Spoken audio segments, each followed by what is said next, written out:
Y aquí estamos una vez más para hablar sobre biotecnología con Raymond. Hola, bienvenidos nuevamente a nuestro podcast, Luigi. Hola, Raymond. Hoy nos ponemos de manteles largos. Hoy estamos de gala porque hoy tenemos a nuestro primer invitado con currículum, ¿no? Porque ya hemos tenido invitados en el podcast, pero es nuestro primer invitado serio, a mi parecer, ¿no?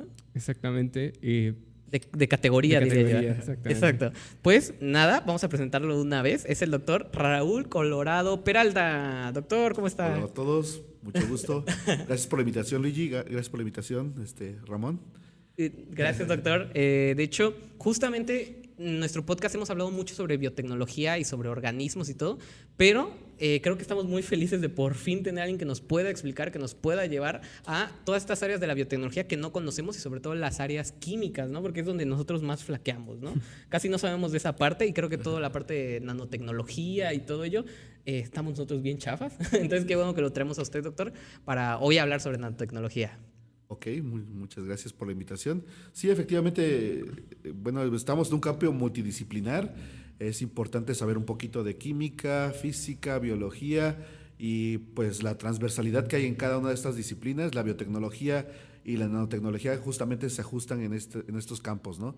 Y qué bueno que trajeran invitados de todas esas áreas para diversificar su podcast. Gracias, Doc. Y mire, ¿le parece si para romper el hielo comenzamos con una sección que nosotros tenemos que es la palabra del día antes de comenzar con las preguntas que le tenemos preparado al doctor, ¿no, Remo? Sí, exactamente.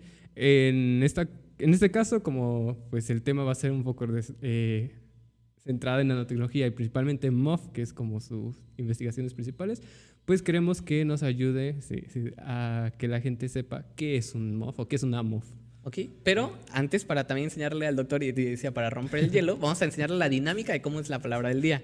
Cada vez traemos una palabra científica, pero nosotros damos una o dos palabras que se escuchen. Ajá, que se llaman homófonas, ¿sí serían? Palabras que suenan muy parecidas, ¿no? Entonces, Ramón trajo las MOF, entonces yo le propondría tos. ¿Tú cuál propondrías? ¿Os? Una os. ¿Os? Ok. Os podría ser. Doc, ¿se le ocurre una palabra que suene muy parecida a MOF? ¿Mofarse? ¿Mofarse? Ok, ahí está. Ya tenemos las cuatro palabras. Cough, también. Entonces, vamos a empezar a definir las palabras que no son científicas, ¿ok? Va. Ramón, ¿qué es una os? Una os. Ya, aquí también pues, tenemos la investigación para... Si a grandes rasgos recuerdo que la hoz es como un tipo de cuchilla curva, ¿no? Okay. Si no me equivoco. Sí. Aquí es un áspero de labranza que sirve para segar. Sí. Segar es cuando se cortan, ¿no? Como el trigo y así, las plantas y así, cuando se van cortando. Trigo. Y está compuesto... ¿Perdón? El trigo, ¿no? También. Ajá, como el trigo, ¿no? Y está compuesto por una hoja estrecha y curva, efectivamente, con filo o con dientes muy agudos. O sea, puede ser lisa o con agudos. De hecho, yo creo que la hoz todo el mundo la ubica porque es la típica herramienta que trae la muerte, ¿no? Cuando personifica la muerte, trae su hoz. Si vas a Tepito. Exacto, si vas a Tepito, ahí vas a poder ver. La Santa Muerte, ¿no? Sí, hay un gran culto hacia adoración a la Santa Muerte, de hecho. Bueno, eso sería hoz. Tos, que me toca a mí, yo creo que todo el mundo lo conocemos, ¿no? Tos es... Tos es toser, todo el mundo conoce. En inglés es cough, ¿no? Y en inglés es cough, así que ahí está. Cough, queda perfecto. Con la MOF. Y doctor, usted propuso la palabra mofarse. ¿Qué es mofarse? Reírse, ¿no? ¿Correcto? Burlarse de alguien. Sí, es como burlarse de alguien, ¿no? Yo más o menos Sí, como más o menos. mofarse, como provocar a alguien. Sí, cough también, ¿no? Como dices, es tos en inglés, ¿no? Vienen los jarabes como leyenda a veces de publicidad, sí. ¿no? Exacto, de cough. Y bueno, eso nos lleva ahora sí a la palabra del día, Raymond. Eso fue rápido. La palabra del día es... MOF. Pues más bien sería como un acrónimo, ¿no? MOF, que es Metal Organic Structures. Metal Organic Frameworks. Metal Organic Frameworks Es o un acrónimo, estructuras justamente. metalorgánicas. Doctor, ¿nos podría ayudar a definir qué es una estructura metalorgánica? Bueno, efectivamente, el término MOF es un acrónimo, viene de las siglas en inglés Metal Organic Frameworks, que la traducción más cercana al español sería polímeros metalorgánicos. Estos fueron descubiertos más o menos, este grupo de compuestos por ahí de principios del 2000, por un grupo dirigido por Omar Yaghi y colaboradores. De hecho, se ha estado proponiendo muy recientemente en las ternas para el premio Nobel a Omar Yaghi, justamente por el descubrimiento de estas fascinantes moléculas, y causaron una revolución en cuanto a la síntesis química, porque la mayoría de las sustancias que se obtenían hasta esa época eran por métodos tradicionales, ¿no? Que conocen los químicos, ¿no? Síntesis, reflujos, calentamientos, y estas implicaban meter compuestos orgánicos y sales inorgánicas en autoclaves o ollas de presión, como podría ser su analogía con el día a día, y generando gran presión y temperatura logran formar estructuras fascinantes que tienen centros metálicos unidos a fragmentos de moléculas orgánicas y que han tenido obviamente desde su descubrimiento hasta la fecha propuestas para múltiples aplicaciones como almacenaje de hidrógeno, absorción de metales, absorción de colorantes, transporte efectivo de fármacos, entre muchas otras, ¿no? Entonces, son unas estructuras muy, muy interesantes. Fíjese, doctor, que una de las cosas donde yo me acerqué a las MOF por primera vez fue justo en mi tesis de licenciatura. No fue sobre eso mi tesis, pero en un inicio planteaba ir para allá, ya después ya no fue para allá, pero era usar las MOF como acarreadoras de fármacos contra Trypanosoma cruzi. Queríamos usar justamente un fármaco. ¿Usted ha tenido aquí dentro de investigaciones, aquí dentro de la UV, dentro de la Universidad Veracruzana, algo que tenga que ver con acarreadores de fármacos a las MOF o no? ¿Usted va más a lo mejor hacia checar la síntesis de las MOF o algo por el estilo? He tenido la oportunidad de trabajar con el experto aquí de Metal Organic Frameworks, que es el doctor José María Rivera Villanueva. Él estudió un doctorado en Alemania, es su postdoctorado más bien, y durante 2 años estuvo aprendiendo con los pioneros de estas ramas por ahí del año 2010, si mal no recuerdo. Él trajo este tema a Veracruz, fue de las primeras personas que investigaron MOF aquí en México, y desde el 2012 colaboro con él. Obviamente sí hemos sintetizado varios compuestos de este tipo y hemos hecho aplicaciones en remoción de colorantes, por ahí también remoción de metales pesados, absorción de moléculas pequeñas, y últimamente, como lo dices tú, hay que trasladarse a otros campos y hemos estado explorando el transporte de algunos fármacos de forma efectiva. Tú ya tuviste la oportunidad de trabajar tal vez con él y con el doctor Ángel Ramos Ligonio, cómo podrían estos utilizarse para Chagas o Trypanosoma cruzi, ¿no? Entonces, en este sentido, sí, obviamente uno como químico te desarrollas en la síntesis, en la caracterización, pero tenemos una facultad muy diversa en cuanto a perfiles de sus docentes, y entonces es muy fácil la transversalidad de los conocimientos aquí, ¿no? Tenemos colaboraciones con biólogos, con biotecnólogos como ustedes que nos permiten llegar a la parte aplicativa de estos tipos de compuestos. En ese sentido, pues es fabuloso porque nos permite aprender más de otros campos, ¿no? De hecho, doctor, ahorita usted mencionó una parte interesante que me gustaría ir hacia allá. Mencionó que uno de los doctores, o uno de los investigadores más importantes aquí, bueno, coloquialmente para nosotros, el doctor Chema, ¿no? El doctor Chema. Chemov. Chemov es el mejor apodo. Sus alumnos lo conocen como el doctor Chemov. Chemov es el mejor apodo que he escuchado, la verdad. Hay que traer al doctor Chema. Hay que traer al doctor Creo que Chemov. tiene una página en YouTube, no tengo, a lo mejor por ahí puedes ponerla abajo. Exacto. Tiene por ahí algunas de sus clases que da y también tiene algunas por ahí conferencias relacionadas a este tema. En su canal. ¿No? Claro, pues si encontramos el canal del doctor Chema, aquí lo ponemos, lo van a estar viendo en la descripción. También bien que lo invitaras, ¿no? Sí, de hecho lo vamos a invitar. De hecho, ya es 100% seguro, lo vamos a traer.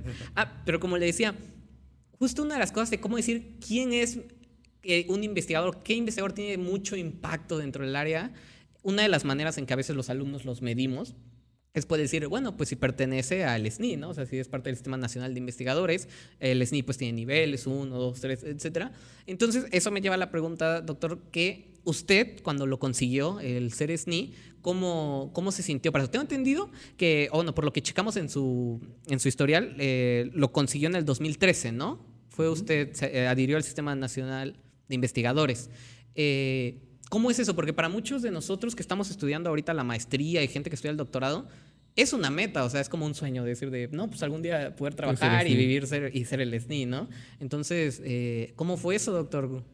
Pues fíjate que yo me gradué de químico industrial por ahí del año 2003. Tuve la oportunidad de ir al Centro de Investigación y de Estudios Avanzados, el CINVESTAP. Estuve bajo la tutela de la doctora Angelina Flores Parra. Al principio, como cualquier joven, me fui buscando un sueño, queriendo hacer un posgrado. Uno no se imagina que posteriormente pudieras incursionar como investigador. Ah. Sí, te decía, aprendí a ocupar equipos de resonancia magnética nuclear, difracción de rayos X de monocristal, y obviamente pues la parte de la redacción de una tesis no es nada fácil. Tienes Sí. que aprender también a escribir en español y obviamente en inglés, ¿no? Posteriormente.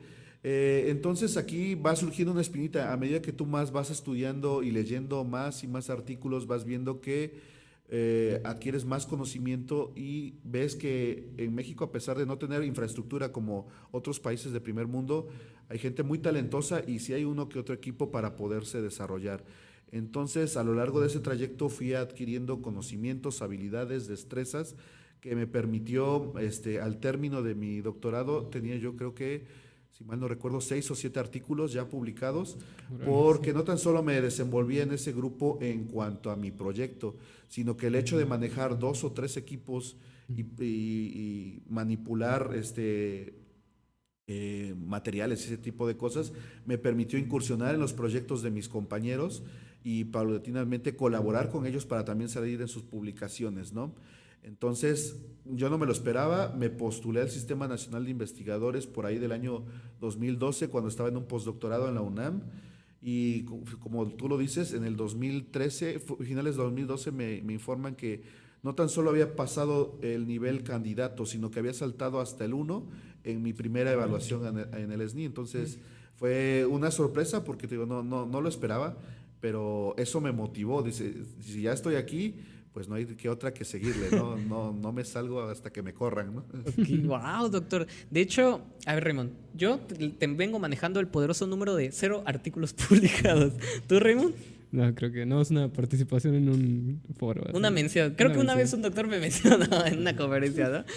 Nosotros no tenemos ningún artículo, pero creo que justamente en donde usted da el clavo, o no sé qué tanto lo crea, que el publicar artículos antes de terminar tu estudio de doctorado en maestría es muy importante, ¿no, doctor? O sea, ¿sí es muy vital o cómo lo siente? Pues te digo, depende del grupo de investigación que Ajá. tú estés, que también el investigador con el que estés te dé chance de participar en proyectos y que también te dé chance de escribir, de desarrollarte, no tan solo, porque uno va leyendo de otros autores y tú dices, ¿por qué no? Puedo transmitirlo también.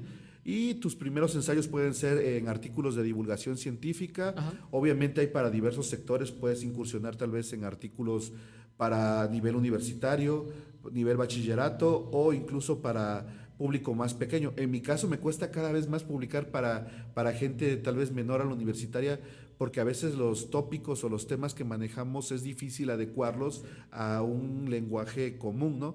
Entonces me resulta más fácil a veces escribir un artículo científico que un artículo de divulgación. Claro. Pero cuando vienes al revés, como ustedes que van creciendo, sería muy importante tal vez empezar con artículos de divulgación, tal vez cuartillas en alguna publicación de un periódico regional y posteriormente ir saltando. La gente te va conociendo y cada vez te va invitando a más foros a participar.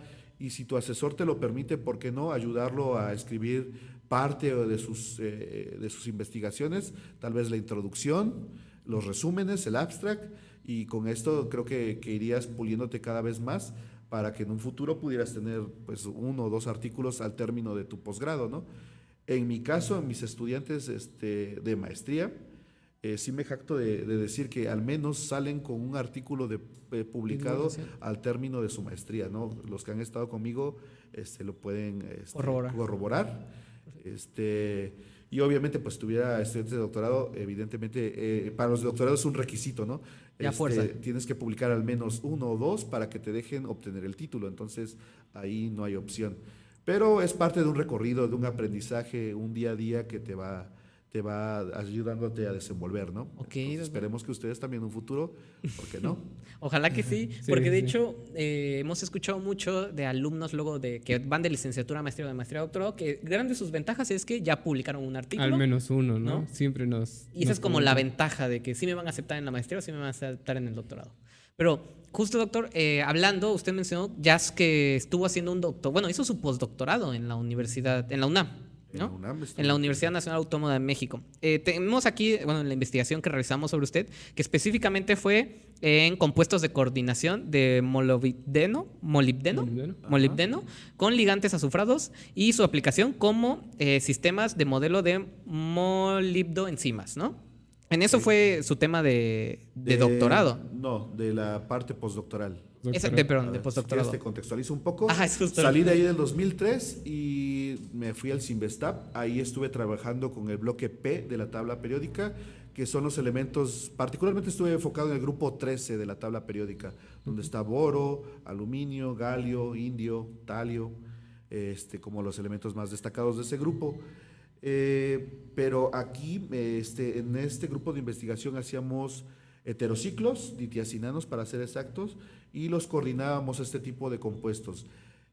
Bueno, como sabrás, la mayoría de la tabla periódica, el conocimiento está basado en el CHOMS, ¿no? Carbono, hidrógeno, oxígeno, nitrógeno, fósforo y azufre. Pero en el resto de la tabla periódica todavía hay un mar de información que obtener. Hay muy poca información del resto de los elementos de la tabla periódica a comparación del CHOMS. Entonces, ahí hacía ciencia básica enfocada al grupo 13 para saber el comportamiento que tenía cada uno de los elementos de ese grupo. Si te das cuenta, le llaman ciencia básica porque no alcanzábamos la parte aplicativa. Posteriormente, como bien lo mencionas, voy a la UNAM y ahí me proponen cambiar no del bloque S, bloque SOP, sino cambiarme al bloque D de la tabla periódica, donde uno de los elementos de la segunda serie de transición es molibdeno. Molibdeno tiene la característica de estar presentes en muchas enzimas de nuestro cuerpo, alrededor de 50 más o menos, y bueno, tiene la molibdopterina, que es un sitio activo de estas enzimas, tiene una estructura de compuesto de coordinación. Entonces lo que intentábamos es hacer in vitro lo que la molibdopterina hace en vivo, ¿no? Coordinábamos al molibdeno y veíamos si era capaz de hacer reacciones catalíticas como las que realizan las enzimas, ¿no? Convertir de dimetilsulfuro a dimetilsulfóxido y viceversa. Entonces, probar in vitro lo que ya sucede in vivo, ¿no? Entonces, esto fue parte del proyecto que desarrollamos ahí en la UNAM y que me gustó mucho porque me permitió incursionar, como te digo, en otro grupo de compuestos totalmente distintos a lo que yo estaba familiarizado. Y aparte que ya encontraba yo esa parte aplicativa que no había encontrado todavía en mi proyecto de doctorado, ¿no? Sí. Fíjese, doctor, que ahorita mencionamos sobre la tabla periódica. Raymond apenas nos había comentado una de las particularidades de la tabla periódica. ¿Te acuerdas cuando estábamos hablando de Mendeleev? Sí, es que estamos hablando un poco de historia de diferentes áreas de la ciencia y le estaba contando la periodicidad de los elementos, ¿no? Por eso es que los grupos tienen como características específicas, ¿no? Sí. Como decirlo, ¿qué características? Bueno, porque se me acaba de surgir esa duda, ¿no? ¿Qué hace especial o más útil, por ejemplo, al molibdeno o a los elementos de su grupo? Hay muchos elementos especialmente del bloque D, que tienen la peculiaridad de ser llamados oligoelementos o elementos traza, porque están participando en varias funciones biológicas, ¿no? Tenemos por ahí al cobre, que está en varias enzimas, tenemos al mismo molibdeno, al hierro, y son varios metales que están en nuestro cuerpo que muchas personas piensan que no tenemos metales en el cuerpo, pero realmente están en pequeñas cantidades a nivel trazas, pero están, ¿no? En cuanto a la tendencia periódica, se sabe que muchos de esos elementos del bloque de la primera serie de transición justamente participan como oligoelementos. A ciencia cierta no sabría decirte si está relacionado con alguna de sus propiedades periódicas, como podría ser afinidad electrónica, electronegatividad o potencial de ionización. Yo más bien creo que es la naturaleza, ¿no?, que está presente ahí y que justamente los ubica en esa posición en la tabla periódica, ¿no? Algunos otros metales, pues obviamente los adquirimos de nuestros alimentos, ¿no? Entonces, todo eso lleva a que pues tenemos todos estos iones metálicos en nuestro cuerpo, ¿no? Sí, justo yo me refería un poco también a la parte de que tú me contaste sobre Dmitri Mendeleev, sobre el buen Dmitri, de la tabla, que dices que una de las genialidades que él hizo sobre la tabla periódica es que permitió que en la manera en la que está hecha se le puedan seguir agregando, ¿no?, ciertos elementos. Bueno, en su momento sí, porque, como dije, no estaban descubiertos todos los elementos, ¿no? Entonces, como tienen características que se repiten, por eso es que se podría predecir cómo se iban a comportar. Okay. Ya con el tiempo se fueron descubriendo y ahora sí que se fueron acomodando. Agregando. De hecho, apenas vi un video de ¿Usted, doctor, ha visto el canal de Quantum Fracture o ¿cómo se llama? Javier Santolaya. Son divulgadores Sí, científicos. sí. De física, ¿no? Sí. Justamente estaba hablando de uno, de cuál sería el último elemento posible en cuanto a, pues, es un número atómico, que si no me equivoco... Ay, no me acuerdo. Ahorita un vamos en número. el 118, ¿no? Ahorita Sí, vamos al ahorita vamos a, 118. pero era más, era como que todavía más. Y está Hasta ya cubierto tenían el nombre. séptimo periodo, ya viene el octavo periodo de la tabla periódica que aún todavía no se coloca nadie por ahí, pero esperemos en los siguientes años Sí. estén colocados más elementos, ¿no? A mí se me hace súper curioso eso de que podamos seguir... O sea, para alguien que como yo, que está súper alejado del área química, doctor, saber que así como de que estamos descubriendo nuevos elementos, agregando nuevos elementos, no sé, como que cuando te enseñan la tabla periódica en preparatoria, secundaria más o menos, como que piensas que ya todos los elementos que están ahí, ya, o sea, no se va a agregar ninguno, o sea, ya está, de hecho, de eso estamos hechos, ¿no? Me sorprende un poquito eso. Sí, por ahí, bueno, rescatando un punto, Mendeleev lo que hace es ordenar los elementos en base a su masa atómica, pero el que tiene la virtud de mostrarla tal y cual la conocemos al ir a una papelería es Alfred Werner, ¿no? Werner, Ajá. ok. Se le conoce al padre de la tabla periódica a Mendeleev, pero en realidad la forma en cómo está realmente estructurada hoy en día es a Werner, ¿no? Y bueno, en cuanto a hacia dónde va la tabla periódica, es un mundo fascinante porque también no nos podemos quedar con la tabla que conocemos hoy en día. Si algún día tiene la oportunidad de hablar con un químico teórico o invitarlo, tal vez les pueda hablar de la tabla periódica tridimensional, ¿no? Que Ok. por ahí hay gente que piensa que no la tabla periódica está en dos dimensiones, Sí. sino que puede estar en una tercera dimensión y que pudiera que existir elementos hacia atrás de lo que nosotros vemos en un mismo plano. Obviamente, son teorías, pero el universo es muy grande, ¿no? Entonces no sabemos si algunos de esos elementos tal vez no están presentes en la Tierra, pero pudieran estar presentes en otros planetas o en otros exacto. universos, ¿no? O en el metaverso, ¿no? Claro, yo no sabía eso de que podíamos... O sea, sí, yo era de los que creía que la tabla periódica solamente en dos dimensiones. Nunca me había puesto a imaginar lo que podríamos buscarlo en terceras Igual dimensiones. con lo que nos comenta de la otra persona. Ah, porque sí, al menos, Werner. Pues creo que es muy raro que nos hablen de Werner. Alfred Werner. Werner. Alfred Werner. Casi siempre nos hablan no. de Mendeleev. Sí, entonces siempre como- Mendeleev es como el que más nos dice. Es que lo identifica uno como el padre de la tabla periódica, Ujú. pero en Ajá. realidad te digo, el último orden es de Werner, ¿no? De Werner, ¿ok? Oiga, doctor, ¿y usted, entre los elementos que ha trabajado para hacer MOF y todas esas estructuras que ha estudiado, cuál considera que ha sido el más difícil como de trabajar? Híjole, bueno, particularmente mi reto más difícil a nivel sintético fue justamente en el doctorado. Ah. Uno, le platico mucho a mis alumnos cuando doy clases de laboratorio. A mí era el típico estudiante que me gustaba hacer los reportes, escribir y dirigir la orquesta, ¿no? Cuando estaba en el laboratorio, tú haces esto, tú haces aquello, yo me ocupo del reporte. Cuando llego a mi doctorado, me doy cuenta que había que meter las manos, ¿no? Que no tan solo era redactar, escribir y hacer las bitácoras, ¿no?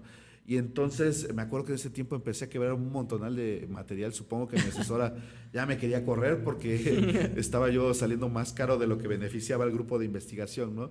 Pero poco a poco fui adquiriendo habilidades porque esa química en particular era química que se realizaba en atmósfera inerte. Saturábamos toda una línea de vacío con atmósfera de argón o de helio y de ahí trabajamos y manipulábamos las reacciones. Te digo, es un reto sintético enorme. Trabajas en caja de guantes y manipulas tanto el peso como las reacciones en este tipo de atmósfera. Porque si le entran trazas de humedad o de oxígeno, los compuestos se descacharran, ¿no? Muchos elementos tienen ese carácter de ser sumamente poco amigables para trabajar. Por ejemplo, aluminio, por mencionar algunos de los que he trabajado. Por ahí, ¿qué otro? Galio, germanio, son elementos muy difíciles de trabajar. La gente que trabaja también con platino, paladio, renio, osmio, iridio, esos metales son muy difíciles de trabajar. Por eso encontrarás que la mayoría de reportes o de otros estudios distintos al CHOMS se enfocan más en metales más comunes como cobre, hierro, cobalto, níquel, zinc, porque son más amigables. Incluso puedes dejar la reacción ahí en la campana de extracción, irte a comer, regresas y no pasa nada, ¿no? Entonces es una química más amigable, pero sí, hay diferentes retos en cuanto a la manipulación de la síntesis química, ¿no? Fíjese, Doc, que apenas en clases de biología molecular y técnicas de... No, Ah, técnicas de biología molecular. Una plática con la doctora nos estaba mencionando sobre un elemento que era radioactivo, ¿no? El cesio. Que se volvía radioactivo. Lo usamos específicamente en biología para la extracción del DNA, ¿no? El chiste, y a lo que me lleva, usted ha tenido la oportunidad de trabajar, pero en este caso porque nos mencionaba, o sea, el cesio pues sí es radioactivo, pero como nosotros lo usábamos, que era cloruro de cesio, no pasaba nada. El problema era que si lo almacenabas, o sea, si la dejabas ahí después de un par de tiempo, meses o no sé si años, pues se volvía radioactivo y era todo un problema, ¿no? Dentro del laboratorio. ¿Usted ha tenido así problemas con respecto a radioactividad o algo por el estilo? Con radioactividad, no, ¿no? Ahí si quieres la película de Marie Curie, ¿no? De te habla mucho sobre eso, ¿no? Y que pues ella cree que experimentó con su propio cuerpo, ¿no? Pero no, particularmente yo sí he tenido problemas en cuanto al uso de percloratos, por ejemplo, esos son explosivos. Okay. Entonces, si los manipulas en altas cantidades, pues puedes provocar un accidente en el laboratorio.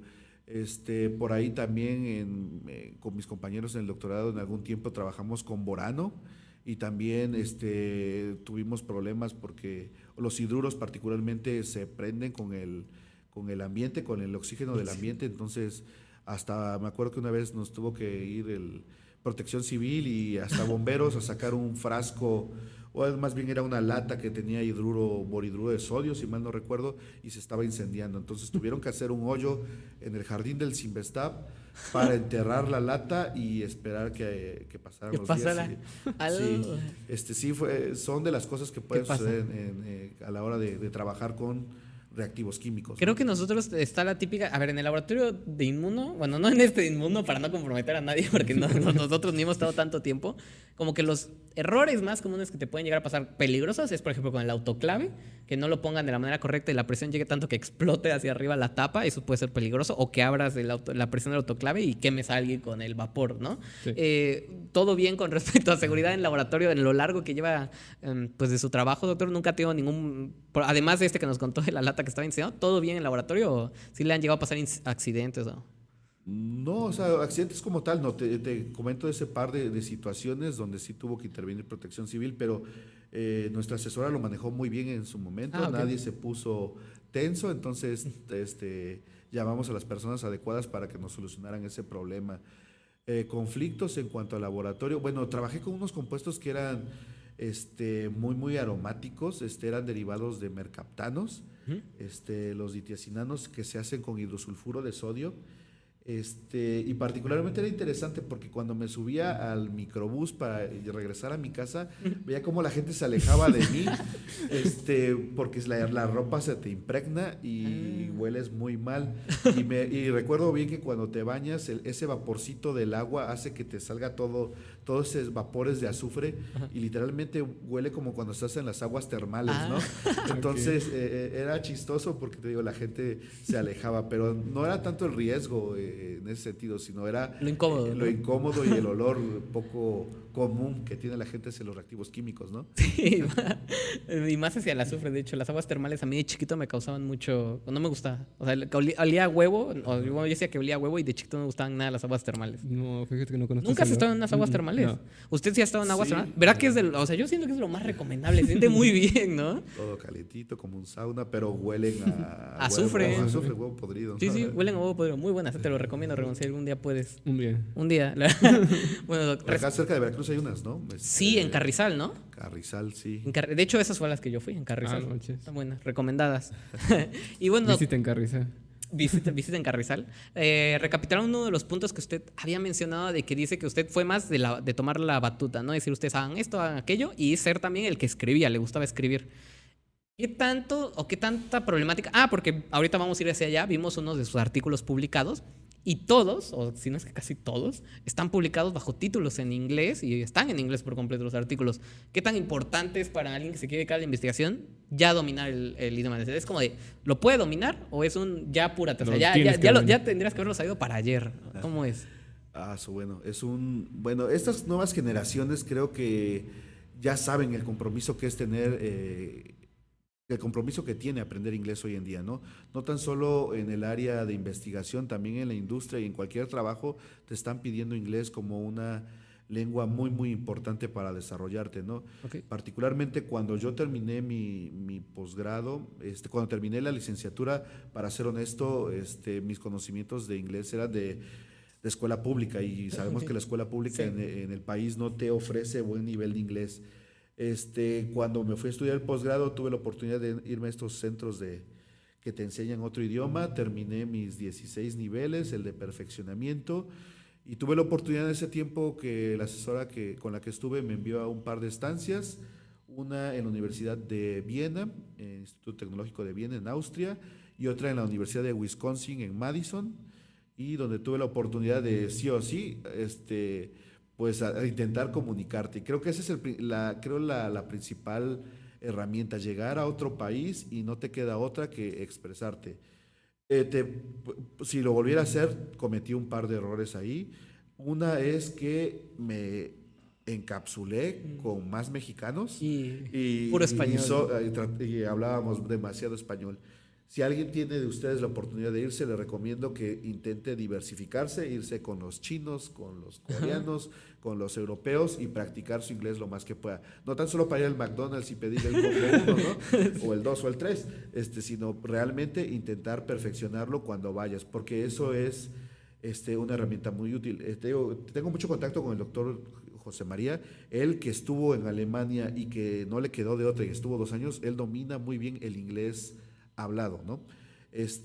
Yo no tengo problema en comunicarme o en escucharlo, pero no lo hablo muy bien, no del todo como otros profesores que también admiro, ¿no? Pero me gusta mucho escribir, ciertamente, y en ese sentido no tengo ningún problema, escribirlo no me cuesta, pero creo que para escribir un buen artículo en inglés tienes que saber escribir muy bien en español, esa es la clave, Ok. saber las diferencias que hay entre ambos idiomas, que en español se utiliza mucho la voz activa, en inglés la voz pasiva. Si sabes redactar bien un documento en español, obviamente lo harás muy bien en inglés, pero te digo, es práctica, paciencia, un ejercicio día a día, ¿no? Doc, me sorprendió, bueno, yo no lo sabía. Sí sabía, que ya no los había platicado, que tuvo una estancia en Wisconsin. Y ahí sí me lo imagino mucho hablando inglés. Pero específicamente ya yéndonos a Viena, y también ahorita que mencionan que el doctor Chema pues estuvo en Alemania, sí se puede llegar a comunicar, o sea, supongo que sí, ¿no? En inglés sin ningún problema. Pero no hablan también ahí esos otros idiomas europeos, por ejemplo, de que diga caray, aquí hablan alemán y pues no sé ni nada de alemán. Pues O fíjate, en Viena. en Europa es mucho más Ajá. fácil porque la mayoría de las personas que están ahí no es su primera lengua, ¿no? Ok. Entonces lo hablan de una manera despacio, Ah, ok. entonces te adaptas fácilmente porque cometen los mismos errores que tú cometes a la hora, Lo- pronuncian las palabras tal cual las ven, Ajá. Se entiende más, ¿no? se A entiende veces. más. Ciertamente cuando fui a Wisconsin ahí sí fue un choque cultural porque Wisconsin no es justamente una zona donde haya muchos mexicanos. Sí, no. La zona de más mexicanos estaba como a 2, 3 horas que está Chicago y pues sabía que el que recorre en Wisconsin sí era pura persona de Estados Unidos y le batallé un poquito más y el inglés era su primera lengua, entonces sí me fue más difícil ahí Difícil. comunicarme, ¿no? Wisconsin es más, no, o sea, no sé por qué lo tengo así y usted me puede corregir, es más como de sector de agricultura de Estados Unidos, o sea, es como más gente de rancho, por así decirlo, de granjas y todo esto de agricultura y todo ello, o no, Wisconsin no es tanto por ahí. Pues yo donde estuve fue la sección meramente estudiantil. Ah, ok, la Casi no ciudad, había ¿no? industria y sí, a los alrededores había mucha agricultura y todo eso, pero donde estuve fue en todo Wisconsin, había muchísimos estudiantes de muchas partes del mundo, ¿no? Ok, Doc. Pues bueno, ahora justamente qué bueno que metimos lo del idioma inglés porque queremos hablar sobre uno de sus artículos que vimos, uno de los que más nos llamó la atención. Yo por el riesgo lo diría primero en español y después lo decimos en inglés. Nos tomamos el atrevimiento de traducir. Nos tomamos el atrevimiento de traducirlo porque si ya de por sí es muy difícil luego entender qué dicen los artículos científicos, ahora en inglés es como mucho más difícil. ¿Lo quieres leer o quieres que yo lo diga? Bueno, el artículo que encontramos es, bueno, la traducción en español viene siendo estructuras metalorgánicas con aniones formiato y sulfato, síntesis, estudios cristalográficos y almacenamiento de hidrógeno por PM7 y Onium. Y eso se publicó en el Journal of Molecular Structure. Structure. Si no recuerdo, ese es de 2018 y fue justamente en colaboración Correcto. con el doctor José María. Sí, pues fue uno de los primeros artículos que creo que publicamos juntos en el área de los MOF. Y me refiero no a, bueno, obviamente cuando uno empieza un proyecto te das de topes los primeros años porque a veces las cosas no salen, ¿no? Empiezan a fluir conforme va pasando el tiempo y fue uno de esos primeros artículos en justamente donde tratábamos de proponer a estos compuestos como potenciales atrapadores de moléculas pequeñas. En este caso, en esos cálculos Onion o PM7, se proponía que estos formaban pequeños estructuras o rejas donde se podía encapsular una o dos moléculas de hidrógeno, ¿no?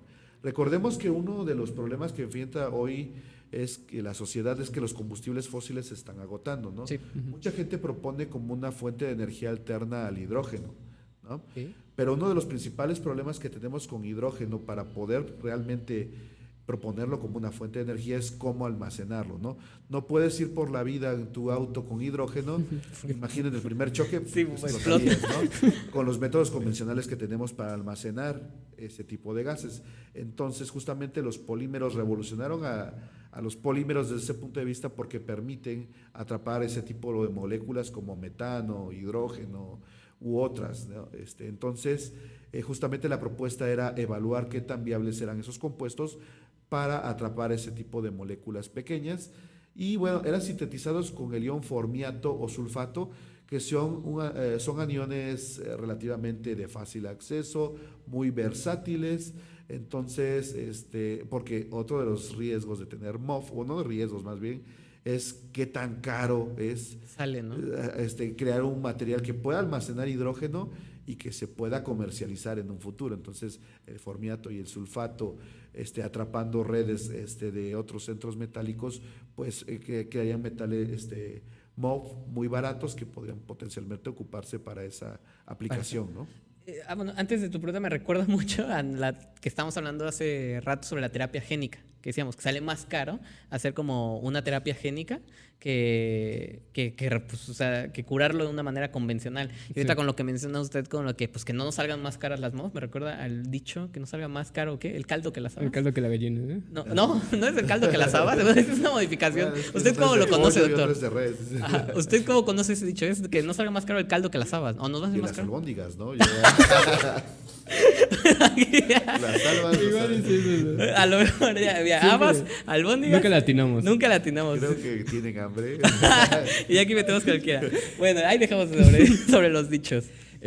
Bueno, de hecho, una de las preguntas que le traíamos sobre el artículo ya nos la respondió, que era precisamente por qué buscaban atrapar el hidrógeno, porque sus cálculos eran eso, ver qué tanto hidrógeno capturaba.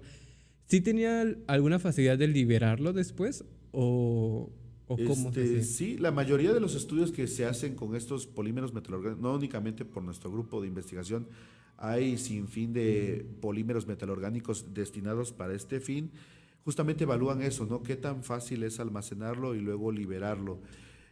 Obviamente, como volvemos al mismo punto, la mayoría de estos polímeros metalorgánicos tienen enormes áreas superficiales para atrapar este tipo de moléculas pequeñas. Simplemente son muy caros todavía hay que abaratar los costos de producción de este tipo de materiales, ¿no? Si no, seguimos en el mismo punto donde no podemos dar vuelta hacia la aplicación, ¿no? Entonces, no es un problema que tengamos tan solo nosotros, es un reto que sufre en realidad la comunidad científica dedicada a los polímeros metalorgánicos, encontrar realmente un material que sea eficiente, pero que al mismo tiempo sea barato. Entonces, eso es un poco complicado, ¿no? Sí, costearlo, ¿no? Y una pregunta, ya referente directo a las MOF, igual para que quede un poco claro para el público. En una MOF, al mezclar un metal con una estructura orgánica, tengo entendido que pues la estructura orgánica es la que le va a dar esa propiedad, esa funcionalidad, por ejemplo, el acarrear cosas y todo eso, ¿no? ¿El metal qué propiedad le da a una MOF? Bueno, ahí a la parte orgánica se le llama linkert y al metal se le llama nodo, ¿no? Ok. Entonces actúa como un vértice, como los vértices de los poros, y la parte orgánica es la que te permite dar el espacio, es el espaciador, Ok. que te permite decir qué tan grande o qué tan pequeño va a ser el poro que formes en ese polímero. Y dependiendo del tamaño del poro es lo que tú puedes atrapar. Si es un poro pequeño, atraparás moléculas pequeñas como hidrógeno, metano, dióxido de azufre, dióxido de carbono, etcétera, ¿no?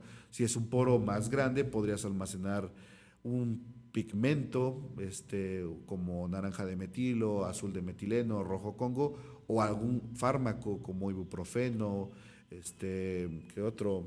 No sé, paracetamol, no sé, cualquier fármaco también de estructura pequeña cabría en un poro un poco más grande. Entonces, ese es el reto cuando diseñas MOF, saber quién vas a elegir que sea el metal, que sea el vértice, y quién va a ser el espaciador, ¿no? Y qué tan grande vas a querer que sea tu poro a la hora de diseñar, de acuerdo a la aplicación hacia dónde lo vas a llevar, ¿no? Y entonces cambia mucho su propiedad de esa MOF, por ejemplo, al menos del vértice, dependiendo del metal que se usa. Porque pues igual hemos visto, ¿no? Hay MOF de zinc, las de molibdeno, trabajan mucho aquí con los lantánidos. Ajá. ¿Qué tanto afecta el tipo de metal que se está utilizando? Afecta en el sentido de que los metales tienen la propiedad de formar geometrías exclusivas. Por ejemplo, Ok. el cobre, bueno, por ejemplo, el zinc puede ser tetracoordinado y cada uno de los enlaces está más o menos 109 grados, ¿no? Por ahí, no sé, por decir cobre, puede formar compuestos tetraédricos, pero también puede formar compuestos cuadrado planos cuyos ángulos son de 90 grados. Si tienes un metal más grande, tal vez como tú dices, un lantánido, no tan solo le caben 4 sustituyentes, le caben 6 o hasta 12 sustituyentes a su alrededor. Entonces crea redes más complejas en cuanto a Ok. estructuralmente. Entonces, sí es importante saber quién va a ser el metal, porque te permite ya desde el propio diseño imaginar cómo va a crecer la red, ¿no? Si con cada sim va a tener 4 brazos, hacia dónde va a crecer cada brazo, si va a ser, te digo, cobre y va a ser cuadrado plano, también cómo puede ser que formen tal vez un polímero de 2 dimensiones y no de 3, como lo esperarías, ¿no? Ok. Entonces, ese es el reto a la hora del diseño, ¿no? Ok. Y la otra son los costos, ¿no? Los Volvemos co- al punto. Oh, Todo el mundo trabaja con zinc, cobalto, níquel, porque son de los metales más baratos, pero si quisieras trabajar con otros metales, sería también un enorme reto, ¿no? sí, al por- final no podemos olvidar que tiene que ser costeable después de sí, todo, porque ¿no? incluso, como dices ahorita de la terapia génica, creo que lo vimos en la materia de nano, Sí. en alguna exposición, que era precisamente lo caro que se vuelve el fármaco. Perdón, lo caro que se vuelve el MOF por el metal que se utiliza, vuelve inviable el tratamiento a veces, ¿no? Ah, sí, ahí estábamos, creo que en esa clase les comentaba de la bioinorgánica, Ajá, ¿no? exacto. Que hay veces que hay mucha comunidad científica que está trabajando recientemente con algunos fármacos, Ujú. de los fármacos ya comerciales que ustedes ya conocen, ¿no? Puede ser paracetamol, ibuprofeno, ácido Exacto. acetilsalicílico.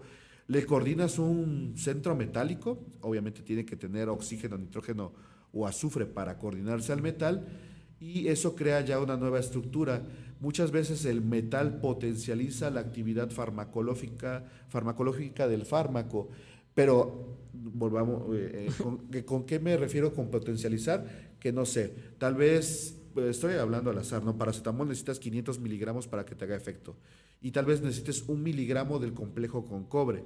Correcto. Pero qué tan caro es producir ese miligramo del complejo de cobre o a consumir 500 miligramos de Sí. paracetamol. Hay que evaluar todos esos pros y contras. Por eso realmente hoy en día de los metalofármacos que se utilizan en medicina, solo se utilizan los derivados de platino, quimioterapia. Son Sí, muy sí, caros. sí. Los fármacos, la gente que ha tenido familiares con cáncer lo sabe, ¿no? Recientemente hubo un desabasto aquí en México de medicamentos Sí. anticancerígenos, ¿no? Pero son medicamentos muy caros porque el platino incluso es más caro que el oro, ¿no? Entonces, imagínate, pero en el caso del cáncer no hay otra opción, es platino porque es el único que ha mostrado ese poderío para detener tal vez a las moléculas cancerígenas. Pero en enfermedades más comunes como una simple gripa, un dolor de cabeza o Sí. eso, pues ahí resulta tal vez inviable Inviable, utilizar ¿no? metales, ¿no? Correcto. Fíjese, doctor Raymond, que una de las cosas que yo veo, y sobre todo cuando estábamos investigándolo usted, que hay muchos docentes, bueno, no, muchos investigadores, muchos de SNI, muchos investigadores, que tienen que publicar, tengo entendido, artículos científicos cada cierto tiempo, ¿no? Es como un requisito. Y viéndolo usted, vemos que uno de los que tiene bastantes artículos, o sea, sí, sí ha sido bastante prolífero. Entonces, eso me lleva a una duda. ¿Cómo hace para que las vayan aceptando los artículos? No sé si a lo largo del tiempo usted agarra, por ejemplo, alguna maña, o que ya sé que esto así me lo van a aceptar, o que ya sé que con esto nunca me lo aceptan. O sea, se agarran técnicas o algo para poder seguir sacando artículos, porque viéndolo a usted y a otros docentes, sacan muchos artículos a comparación de otros investigadores que a veces solo han sacado o sea, muy pocos, ¿no? O sea, ¿hay algo que vaya agarrando ahí? Eso tiene que ver también, te digo, con la experiencia, con las redes de colaboración. Tengo colegas que publican muchísimo más que yo, publican 10 a 20 artículos por año. Realmente luego me pregunto cómo le hacen, pero es porque crean redes de trabajo con diversos grupos de investigación en el país o en el mundo, ¿no? Pequeñas contribuciones que hagan a cada una de las líneas de investigación les ayudan en salir en publicaciones de otros especialistas. Particularmente en mi caso, lo que me ha servido mucho, para ser sincero, es ser evaluador.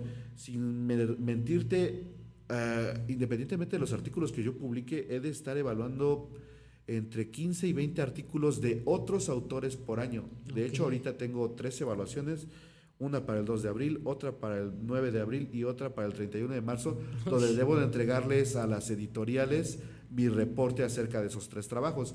Entonces, evaluar otros trabajos te permite ver cómo escriben otros autores, qué es lo que reportan, cómo lo hacen, qué otros experimentos realizan.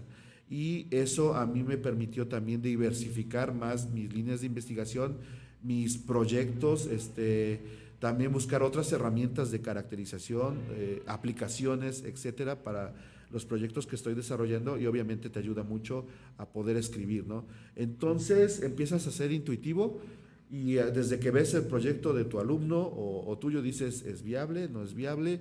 ¿Le falta esto? ¿Le falta el otro? Tal vez le falte cierta caracterización o cierta aplicación. Busco a un grupo que me pueda ayudar con eso. Y mira, este es mi proyecto, le planteas el proyecto, deseo que me investigues, no sé, la actividad antimicrobiana, antiparasitaria, antifúngica, deseo que evalúes el acarreamiento de un fármaco, deseo que me ayudes a atrapar un pigmento, a atrapar un metal pesado, etcétera. Y eso permite, en mi caso, hacer artículos híbridos, donde no tan solo me quedo con la parte de la ciencia básica, sino que también migro hacia la parte aplicativa. Y es un compendio, los artículos que he hecho recientemente, de varias disciplinas, donde no tan solo estamos los químicos, a veces están los biólogos, a veces está la gente de óptica, a veces está la gente de ciencias de los materiales. Y eso permite que los artículos sean muy variados, ¿no? Variados y más fácilmente aceptados, claro, en la comunidad científica cuando ya buscas una aplicación. También recordemos que, independientemente de si estén en favor o en contra de este gobierno pretende mucho que los proyectos sean aterrizables. Correcto. Y a corto plazo. La ciencia básica ha perdido peso en México en el último sexenio.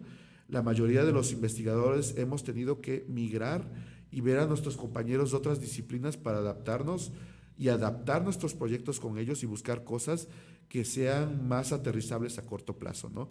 Particularmente en México, ¿no? En el resto del mundo las cosas siguen igual, ¿no? Hay gente que sigue haciendo ciencia básica por el mero hecho de conocer cómo se comporta cierto elemento de la tabla periódica, ¿no? Y hay países de primer mundo que lo pagan, ¿no? Sí. O sea, sí pagan esa investigación porque saben que a largo plazo les va a traer un beneficio tal vez mayor que la ciencia a corto plazo. Correcto. Tiene, ¿no? Entonces, pero esto depende de cada gobierno. En este caso, el gobierno en turno quiere ciencia aplicada. Aplicada. ¿No? De hecho, me recuerda mucho a la anécdota que nos contaba, bueno, como que es de dominio público, creo que para cualquiera que empiece a estudiar nanotecnología. A ver si me ayudas a recordarme, sobre la placa en la que se acomodó para escribir el nombre de una empresa. O la de la de IBM, ¿no? IBM. Pues eso yo lo siento como que hubiera sido... A ver, ¿te acuerdas bien de cómo era la historia? No. Fue el primero que usó... Ay, una de las técnicas que nos enseñó el doctor. Bueno, el chiste es que se me hace como muy ciencia, esa sí sería poco ciencia aplicada, ¿no? Porque prácticamente... Para que lo expliquen, básicamente grabaron las letras IBM, que era el nombre de la empresa, pero nivel en una nano, placa, ¿no? de níquel. No recuerdo si era la placa, pero usaron átomos de un, creo que era xenón, de un gas. O sea, básicamente acomodaron los átomos para poder escribir eso, ¿no?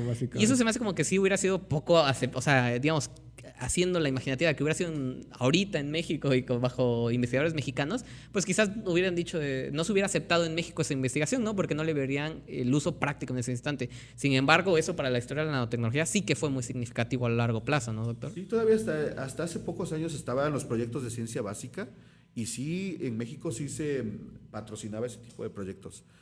No recuerdo si desaparecieron por 2014, 2015, pero ya hoy en día los proyectos incluso tienen que ser ciencia en la frontera, ciencia aplicada a la comunidad de bajos recursos de tal localidad, Sí. etcétera. Son proyectos ya más aterrizables, un poco más de impacto social, los que están pidiendo en el país. Proyectos como el que dice Ramón, ahí creo que, si mal no recuerdo, ciertamente era poner la palabra o el acrónimo IBM en una placa de silicio, y creo que eran Ajá. pequeños átomos. Sí. Sí. Y en cuanto a la nanotecnología, cuando vimos justamente esa línea del tiempo, si mal no recuerdo, había gente que hacía el primer nanorobot, la nanoguitarra La nanoguitarra. que daba la primera nota musical, el primer nanocarrito, y Sí. puras cosas que se investigaron en la década de los 90, que era ciencia básica, por el mero hecho de manipular la materia a escala molecular y atómica, ¿no? O como tú lo dices, esa ciencia en Estados Unidos o en Europa, pues sí, sí se patrocina, ¿no? En México en este momento Sí, no. no es viable, pero como les decía, ese tipo de hechos tan simples como el poner la palabra IBM permitió el desarrollo de las microscopías electrónicas de barrido Correcto. o de Aquí transmisión, tengo el ¿no? dato. Era la de microscopía de efecto túnel, justamente. El tunelamiento, ¿no? Ajá. Y que tal vez pienses que a corto plazo, dices, están malgastando el dinero, ¿no? Pero esa manipulación, como les decía, ya había una corriente de por qué jugar a ser Dios, por qué manipular átomo por átomo, molécula por molécula, ¿no? Sí. Con Feynman y esa corriente que existió de los 50 a los 90. Pero hoy en día es lo que permite hacer o tener la tecnología que tenemos, permite este podcast, Sí. permite Sí. estas cámaras, estos micrófonos, cada vez más potentes, más pequeños. Claro. Y entonces la tecnología, no sé si se han dado cuenta en los últimos, bueno, tal vez no, porque ustedes tal vez tienen 20 y tantos años, Sí. pero hay mucha diferencia del 2010 al 2023 en cuanto a tecnología Sí. se refiere. Sí. Hemos dado pasos agigantados que lo ha permitido justamente la nanotecnología, ¿no? Justo. De hecho, ahorita hablando sobre, por ejemplo, estos científicos que pusieron la palabra IBM, me queda una duda, doctor, y me gustaría saber su postura frente a esto. O sea, investigadores que publican constantemente artículos científicos, es como lo que podría definir a un investigador de buena calidad, así como que publican mucho, porque no sé si eso pasa en la ciencia, digo, yo no soy investigador, nunca he publicado nada, pero existe alguien que digan, o sea, aquí puede existir el dicho de mucha cantidad o calidad, o sea, sí existe como de que es que a lo mejor este científico nada más publica 1 o 2 artículos, pero son muy buenos y han tenido gran impacto, o un investigador que diga, no, pues sí publica como 20 al año, pero pues de dudable impacto, ¿no? Así como que digas, pues a lo mejor no. ¿Existe eso, doctor? ¿O no? Ahí sí cualquier... Fíjate que, bueno, obviamente la cantidad no significa calidad, ¿no? Eso es no tan solo en el ámbito científico, eso es en cualquier ámbito, ¿no? Pero particularmente en la ciencia, hay varias métricas, ¿no? No tan solo es las métricas que te ponga tu universidad para saber si eres un profesor destacado, ¿no? O el Sistema Nacional de Investigadores que existe en el país, ¿no? Que te pone ciertas métricas. Si tú revisas a veces el perfil de cada investigador, muy probablemente te vas a encontrar que tiene un cierto factor de impacto, es decir, el número de veces en que son citados sus artículos por otros autores, y eso le da un índice H, que significa justamente la métrica entre el número de publicaciones versus las veces en que es citado, ¿no? Entonces yo creería que más que nada, independientemente del área, podría ser una buena métrica esa, ¿no? Saber qué tanto tu investigación está siendo útil para otros autores. Pero obviamente se puede medir dependiendo del área, ¿no? Es decir, las cosas que hacen los biólogos son muy citadas. Muy citadas, claro. Las cosas que hacen los químicos son medianamente citadas. Las cosas que hace un matemático o un físico Ya, casi no. rarísimo, sí. Y eso no significa que sea un mal científico el químico o el físico y un mejor científico el biólogo. Significa que cada disciplina tiene diferente métrica y que cada una tiene un impacto distinto. Entonces, Yo a mis colegas no los juzgo por el número de publicaciones, ni por su índice H, ni por su factor de impacto. A mí particularmente me gusta más medirlos por qué tanto acercan esa ciencia a los jóvenes, Okay. a las futuras generaciones, para sembrarles esa semilla y crear nuevos futuros investigadores en un futuro, ¿no? Ahí creo que vale más, tal vez que cualquier trabajo o reporte, el hecho de que tú, al estar dando una clase, el hecho de que tú, cuando estás haciendo divulgación de la ciencia, transmitas a tus estudiantes o al público ese deseo por querer ser alguien más en la vida, ¿no? Y si a ti se te da estudiar, pues ¿por qué no irte hacia el camino de la investigación? Por supuesto. Y eso creo que al final siempre te hará sentir más gratificado, ¿no? Saber que fulanito o perenganito fue tu alumno y ahora incluso es alguien más destacado que tú, ¿no? Correcto. Porque dices, yo sembré esa semilla y creé un monstruo, ¿no? No, pero está muy bien, ¿no? Estaría genial, ¿no? De hecho, justo, o sea, ¿por qué le hice esta pregunta o por qué hacia allá voy llevando el tema? Porque estamos al tanto de que usted fue acreedor del el premio a la investigación interdisciplinaria 2020-2021 por parte de la dirección de aquí, de la Universidad Veracruzana, ¿no, doctor? Entonces, eso también son buenas métricas para ir midiendo tanto el impacto de un investigador, como usted mismo lo dijo, en la comunidad. ¿Cómo fue eso, doctor? ¿Cómo fue que usted ganó ese premio? ¿Cómo es que fue acreedor? ¿Cómo se sintió? Te digo que todo es parte de lo mismo, ¿no? El hecho de que ahora los proyectos tengan que ser aplicativos, pues en ese tiempo yo hacía ciencia básica y muy encaminada a ciencias de los materiales. Particularmente en los últimos años, como bien lo comentó Ramón hace un momento, he trabajado con los lantánidos, ¿no? Ya no estoy con el bloque S, ni con el bloque P, ni con el bloque D. Migré hacia los elementos conocidos como tierras raras y ahí hemos estado evaluando su potencial uso como materiales luminiscentes. Los primeros años, cuando incursioné aquí en la facultad, estaba yo muy encaminado en mis proyectos hacia crear nuevos materiales útiles y luminiscentes. La tecnología, por ejemplo, de las pantallas LCD, HD, 4K, LED y todas las que han existido se basan particularmente en ese principio de los puntos cuánticos o materiales luminiscentes, ¿no? Entonces a mí me gustaba ese campo, pero cuando entras acá y entras y te das cuenta que hay una maestría en ciencias en procesos biológicos, te tienes que adaptar al cambio. Claro. Y entonces lo que buscamos en principio es ver cómo esos materiales que estábamos sintetizando podían ser útiles en el área biológica. Tuve la bendición de conocer al doctor Ángel Ramos Ligón y a la doctora Araceli López Montión, que ellos ya llevaban más tiempo que yo acá. Entonces, mira, les propuse, este es mi proyecto, pero deseo incursionar en el área biológica. Quiero ver qué aplicación se le podría dar a estos compuestos. Recuerdo que estaba yo más joven en ese tiempo, llegué todavía un poco nervioso a visitar a la doctora Cheli, le mostré como 3 a 5 artículos.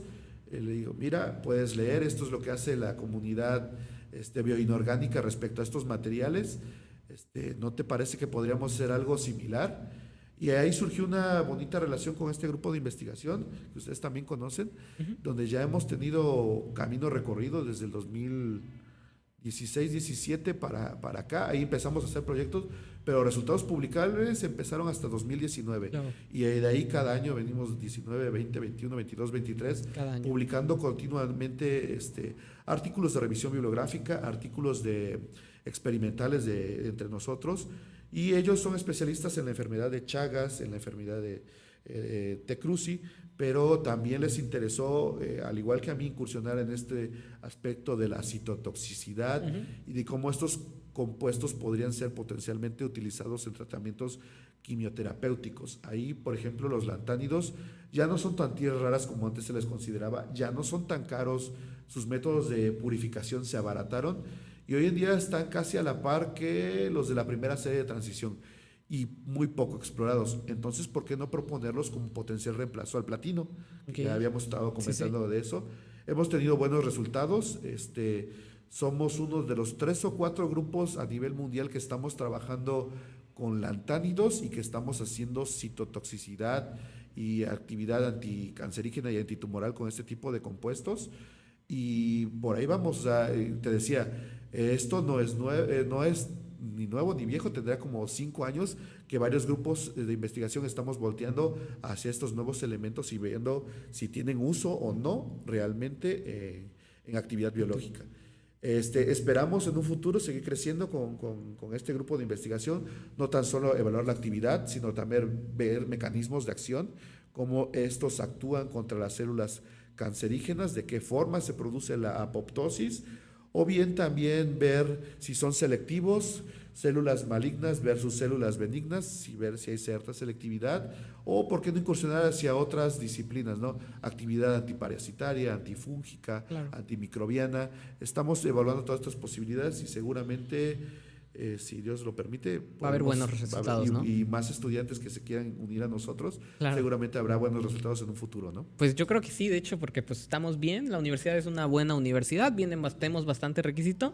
Y Raymond, ¿tienes alguna pregunta o antes hago la última pregunta para ya ir pasando hacia las secciones? Tú dime, ¿tienes algo? No, ahorita. Bueno. Sí. Ahorita el doctor justo dio ahí donde se adelantó hacia nuestra pregunta, pero antes de pasar a las secciones que traemos, ya que ya el público conoce, que son las del libro del día y la del animal del día, nos gustaría que nos dijera unos spoilers, así como spoilers, de adelanto sobre hacia dónde va a partir su investigación ahorita. No tanto hacia dónde le gustaría todo, sino hacia dónde cree realmente que va a ir su investigación en estos años, en la universidad, hacia como que hacia dónde va lo nuevo, hacia dónde cree que va a ir con los nuevos artículos, si tiene una nueva investigación pendiente. ¿Hacia dónde va, doctor? Bueno, ahorita estábamos trabajando con benzimidazoles. Ajá. Los benzimidazoles son compuestos que tienen mucha analogía con algunos medicamentos que ustedes conocen, el albendazol, Ajá. varios medicamentos antiparasitarios. ¿Ni tienen su Furtimox estructura- no tendrá también? No. No, Ok. no tiene Ok. benzimidazol. Pero bueno, hay varios antiparasitarios que tienen esta estructura, algunos otros antigástricos, antiinflamatorios, etcétera. Pero bueno, a la hora de sintetizarlos en el laboratorio, pues no son tan fáciles de sintetizar, requieren altas temperaturas, un buen cuidado y purificación para obtenerlos. Entonces migramos hacia compuestos un poco más amigables que llamamos bases de Schiff. Y las bases de Schiff también han mostrado cierta actividad biológica en los últimos años, por ende, si las condiciones de reacción son más sencillas, es más fácil de sintetizar. Y justamente las estamos coordinando a iones lantánidos y la siguiente parte del proceso es evaluar si tienen potencial actividad biológica, tanto en cáncer como en algunos otros, como en algunos microorganismos, ¿no? Antifúngicos o antibacterianas, ¿no? Eso es en cuanto a la parte de los lantánidos. También estamos evaluando la posibilidad de que estos compuestos que han mostrado luminiscencia y que ya hemos estado reportando podrían servir como ciertas etiquetas de anticuerpos o proteínas y poder seguir darle algún seguimiento a veces de citometría basada en la fluorescencia o algo de este tipo. Esa es otra parte del proyecto. Y por ahí seguimos obviamente con las colaboraciones con el doctor José María y los polímeros metalorgánicos, viendo ahora hacia pigmentos, hacia acarreamiento de fármacos. También ya junto con él estamos pensando más hacia el área biológica. Entonces ver también esas aplicaciones que tienen los polímeros metalorgánicos y en general así va la investigación, ¿no? Estoy tratando ya de salirme un tanto del aspecto químico y la heterocíclica para migrar un Biológica, poco más ¿no? hacia la parte biológica, ¿no? Que ya me gustó, entonces Ya sí me quiero quedar un rato, ¿no? Perfecto, doctor. No, pues qué mejor, ¿no? Que alguien como usted aquí dentro del área de biología nos ayudará un montón. Y pues nada, Raymond, ¿te parece si le presentamos al doctor una de las secciones que más nos divierten, que más nos gustan, que es la de el animal del día? A ver si el doctor conoce este animal. Ramón siempre presenta un animal del día que yo nunca tengo ni idea. O sea, siempre dice Espero de que sea conocido. siempre se inventa un nombre y yo así de, bueno, a ver, vamos a ver Eso qué no es existe. Eso no existe, pero vamos a fingir que sí, ¿no es cierto? A ver, Raymond, ¿cuál sería el tema sobre el animal del día? Ok. Este animal está caracterizado porque, a pesar de que está muy chiquito, es muy... Bueno, no muy chiquito, o sea, es como un gato, por decirlo así, de tamaño, pero es muy agresivo. O sea, se pelea con todos los animales, aunque sean más grandes que él. ¿Chihuahua? Un chihuahua. Ah, de hecho, creo que es como típico chihuahua. A lo mejor tiene igual esa percepción muy alterada de la realidad de que como un chihuahua que cree que se puede enfrentar a un rottweiler y lo van a matar. Puede ser. De hecho, ahorita voy a dar un dato curioso sobre eso. ¿Ha escuchado hablar usted, doctor, del tejón de la miel? tejón de la miel. Yo digo los tejones, pero no sabía que les gustaba la miel. Estoy igual que el doctor. He oído hablar de tejones, pero no que les gustaba Bueno, la miel. Este animal también recibe el nombre de rattle. Su nombre científico es Mellifera capensis y es un animal que de hecho es africano. Vive en África y en Asia. Este animal pertenece a la familia de los mustélidos, que es la misma familia de las comadrejas y las nutras y todo ese tipo de animales. Vive en África, Medio Oriente y el subcontinente indio. De hecho es chiquito, puede medir hasta 85 centímetros y pesa a lo mucho 14 kilos. Generalmente los machos son más grandes que las hembras. Quizás lo han visto o el público lo ha visto, es de color negro y tiene una mancha blanca así como un zorrillo. O sea, que lo recubre todo la cabeza por el lomo y la cola. Y este animal suele hacer frente a leones o a tigres, a osos, porque en todo su territorio se encuentra ese tipo de animales. Y a pesar de que está chiquito, sí termina asustándolos, porque es un animal muy agresivo. Se llama tejón de la miel porque come miel. De hecho, una de las cosas principales que hace es atacar colmenas también. y tiene inmunidad a muchos venenos, principalmente de serpientes. Pero no se parece al tejón de acá de la zona, ¿no? De esta No, zona de hecho, creo que filogenéticamente creo que no está relacionado. Porque si no me equivoco, los tejones, tendría que investigarlo, pero creo que los tejones son más como del lado de los cánidos, de los caniformes, y creo que está más del lado de los feliformes, o sea, de los gatos, por decirlo así. Se alimenta de muchos animales chiquitos, incluso de serpientes, y de hecho, en 2002 fue incluido en el libro Guinness de los récords como el animal más valiente del mundo. Ok, No lo sabía. es el animal más valiente del mundo. No sé si, ahorita que estoy recordando, no sé si se acuerdan que en El pájaro loco aparecía como un zorrillo, que estaba vestido de negro y así una raya blanca, así como lo describes, pero que era Pero súper zorrillo, ¿no? El que enamoraba a la gatita. Ah, no, ese era Pepe Le Pew, ¿no? Ajá, ese sí lo ubico. No, había que era como un zorrillo, así como lo escribió Ramón, pero súper agresivo, que hasta mostraba los dientes así súper agresivo. No sé, algo así me recuerda. ¿No será ese, Ramón? ¿No ubicas al tejón del pájaro loco? Es que casi no vi al pájaro loco, solo ubico la morsa. Bueno, ese era un tejón que estaba loco y que quería matar al pájaro loco. A lo mejor... Me tocó el pájaro loco. No, ¿no le tocó? No, dije, no. Ah, Ramón, sí. Me tocó Dragon Ball Z. Dije. No, hombre, Ramón, estás No, fallando. no, sí llegué a ver el pájaro loco. Ahí, del mismo era donde había un pingüinito, ¿no? De O sea, era como de los mismos ¿Universo? creadores, por decirlo. No me acuerdo. Pero sí, ya se me olvidó el pingüinito, pero sí. Bueno, igual. sí, el tejón, mamífero carnívoro, mustelia. Ah, sí, está relacionado con los tejones de acá también. Sí, están relacionados con los tejones. Bueno. Pero no, es otro tipo de tejón. Bueno, Ya veremos entonces- la foto, ¿no? y sí, aquí, de hecho, la foto va a estar Ahorita aquí le enseño la apareciendo. foto. Ahorita se la podemos enseñar a Ahorita usted. se la Pero, enseño. ¿qué opina? ¿Pensaba que podría existir un animal del tamaño de un gato que pudiera espantar leones, doctor? Bueno, me lo imaginaba, pero no pensé que fuera un tejón. Yo tengo un dato que tú me vas a poder desmentir si es mito o realidad. Con este señor que tiene un canal en Animal Planet, bueno, ya no está Animal Planet, pero cuando estaba Animal Planet, que se llama Frank. Ese señor una vez hizo uno sobre ese animal que estoy viendo ahí, que es el oso mielero. Tejón mielero, perdón. Y mencionaba que uno de los mayores problemas o por qué la gente le tenía miedo humanos era porque el tejón atacaba directamente hacia los testículos. Y por eso decía que era muy peligroso para los humanos y que también a los leones hacía lo mismo.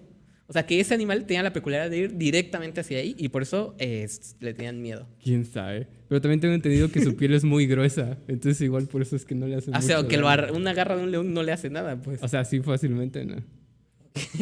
¿Qué tal, doctor? Ahorita se le enseñamos. ¿Qué le pareció el animal del día? ¿No tenía idea de Muy él? bien. Pensé que tal vez los ratones, eso también debe ser mito, ¿no? Que espantan a los elefantes. Había yo visto alguna vez que es porque como los elefantes no ven bien, no sé si de lejos o de cerca, pero de momento no ven bien. Entonces ve que los ratones de momento se mueven y salen corriendo. Y ese movimiento los espanta. Pero no es como tal que sea un ratón, sino que sea algo que no Algo pueden ver pequeño, bien ¿no? y que los Que espanta. se mueva rápido. Y algo brusco. Pues nada, ya saben, si un día van por África o Asia y ven una de esas cosas, corran hacia los leones, ¿no? corran por el bien de su descendencia, Pero ¿no? verlos desde un zoológico, mejor. Desde fuera de un zoológico. Es mejor. O corran por el bien de su descendencia. Ahí está. Pues nada, fue un buen animal del día, Raymond. ¿Te parece? Entonces concluimos el podcast con la recomendación del libro de la semana. Ok. ¿Vale? Doctor, este es un libro que a lo mejor usted alguna vez escuchó hablar o a lo mejor lo leyó. La recomendación que hoy les traemos es específicamente Ah, caray. ¿Dónde dije? Ah, está de aquel lado. Es que primero vamos a recomendar la editorial y todo. Bueno, es La Metamorfosis de Frank Kafka, aquí para que la pueda ver el público. Este específicamente es de editorial. Sí, al doctor. Sí, este específicamente es de Editorial Alma. Miren, doctor, por si lo quiere ver. Al público ya ahí lo checó. Editorial Alma sacó como una colección de clásicos ilustrados. Entre ellos se van a encontrar muchísimos de los cuales ahorita pues, estoy deseoso de poder conseguir. O sea que esos libros de por sí no son ilustrados. ¿Cómo? Sí, no. Los clásicos como el de La Metamorfosis, El Príncipe y todo, no son ilustrados. Sí, Okay. no. Pero este sí. Pero este sí, porque Alma Editorial sacó su colección de clásicos Ok. ilustrados, en los cuales van a encontrar ejemplares como La Metamorfosis de Kafka, El Príncipe de Nicolás Maquiavelo, La Guerra y la Paz de León Tolstoy, Crimen y Castigo de Fyodor Dostoyevsky, etcétera. O sea, todos los clásicos que te imagines tienen y se pusieron el plan de sacarlos. No tienen todos, obviamente, son muchísimos clásicos, pero ahí van. El único problema de Alma Editorial, algo que yo sí le valgo mucho, es que tiene muy buena traducción. Eso sin duda alguna, tiene muy buena traducción. Pero exageradamente caros. O sea, sí están exageradamente caros. Traducciones muy antiguas que algunos manejan como Editorial Mirlo llegan a costar 350, un libro así. O sea, o 200, es lo que lo manejan.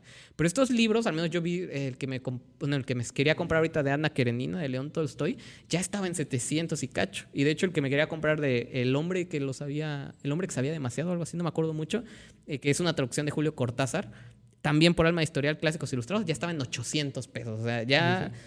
no, el de Kafka no, ese me va a haber salido como en 300, 400 pesos. O sea, pero para lo chiquito que es, a comparación de los clásicos, está muy caro.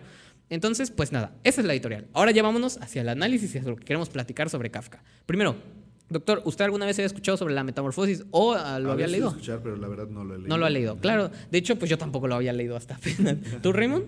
No, había escuchado, creo que porque luego hay películas o series que van más o menos así, Ajá. de que algo se transforma en un bichito. Correcto. Y yo lo asimilaba con eso, pero ya que me lo enseñaste vi que no. Bueno, primero cabría diferenciar que hay dos metamorfosis, dos títulos bajo el nombre de metamorfosis muy icónicos. Uno es de Sófocles, y ese es como el libro así, la metamorfosis de Sófocles, y está dentro del top 100 mejores libros por la Academia Noruega. La metamorfosis de Kafka no tanto, y de hecho hasta se recomienda, es lectura que muchos conocemos porque la recomiendan para secundaria o preparatoria, porque no es tan profunda. O sea, sí es muy profunda, pero no tan profunda. ¿De qué va? Así, a grandes rasgos, el protagonista que se llama Gregor Samsa, un día se despierta y se da cuenta que se convirtió en un escarabajo.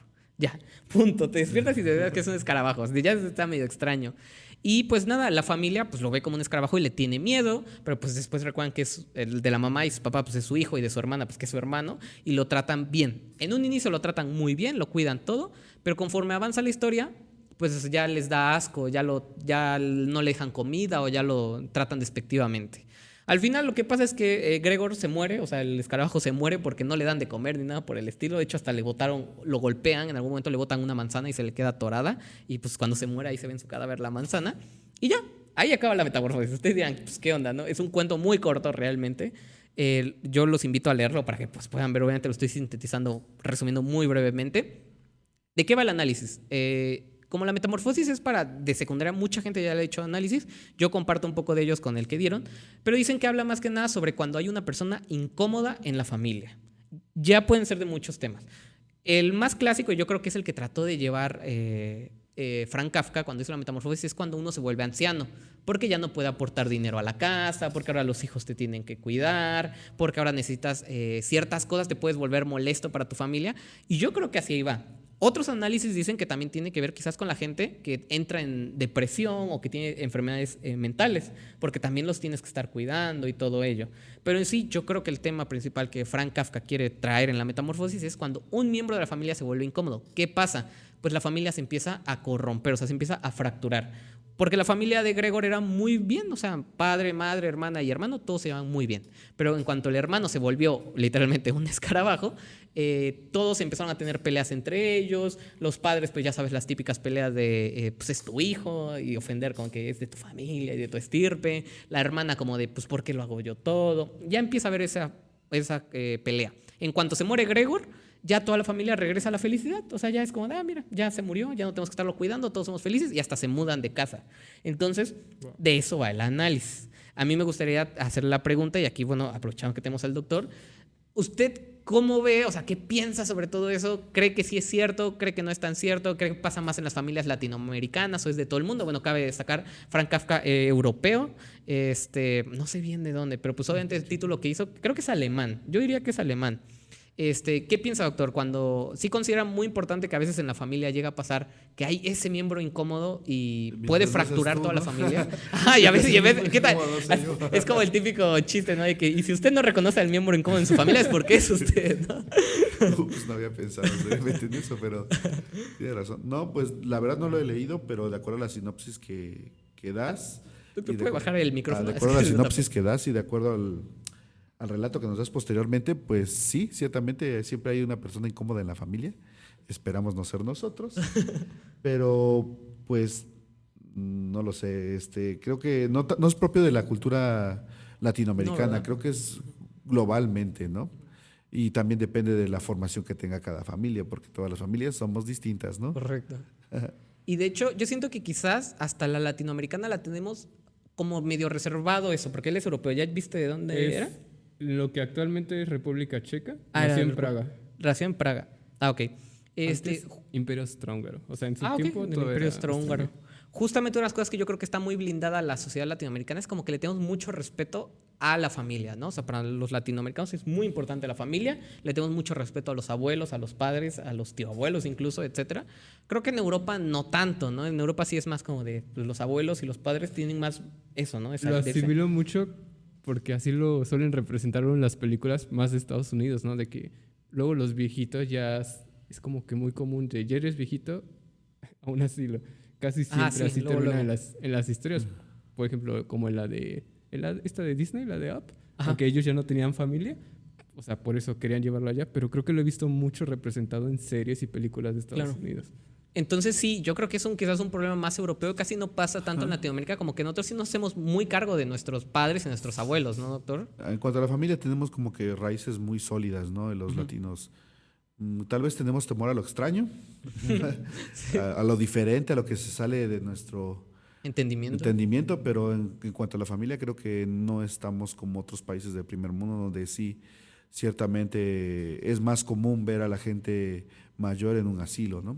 Creo que aquí hasta es mal visto, ¿no? Si Sí. tú le dices a alguien, tengo a mi papá en el asilo, Sí, es wow, mal hijo. ¿cómo te atreviste, no? Sí, no, pero sí, creo que es idiosincrasia. Ajá, Sí, y- yo también creo que sí, ver a alguien en un asilo es como considerarlo como de que sus hijos son malos, ¿no? Y de hecho, una de las preguntas éticas que plantea el libro es que a esta persona todo el mundo la quería, pero en cuanto dejó de dar o aportar dinero o utilidad a la familia, entonces ahí sí es como de, y ya no lo queremos. Yo me pongo este ejemplo y ahí sí usted me podrá decir si lo pensó.